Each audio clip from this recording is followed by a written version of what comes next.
Lakukan cara batuk dan bersin yang benar agar tidak menyebarkan penyakit.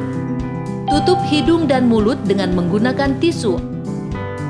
Buang tisu ke tempat sampah, kemudian cuci tangan.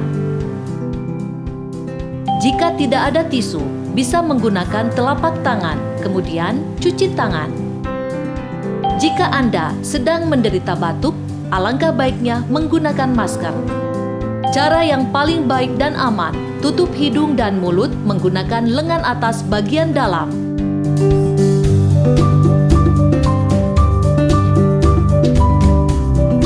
Tuangkan cairan antiseptik ke tangan Anda.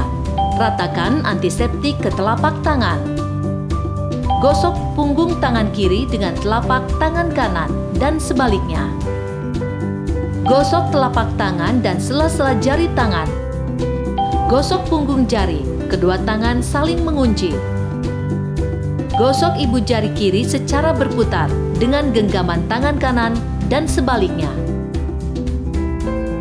Gosok dengan memutar ujung jari kanan di telapak tangan kiri dan sebaliknya. Tangan Anda kini sudah bersih dan bebas dari kuman.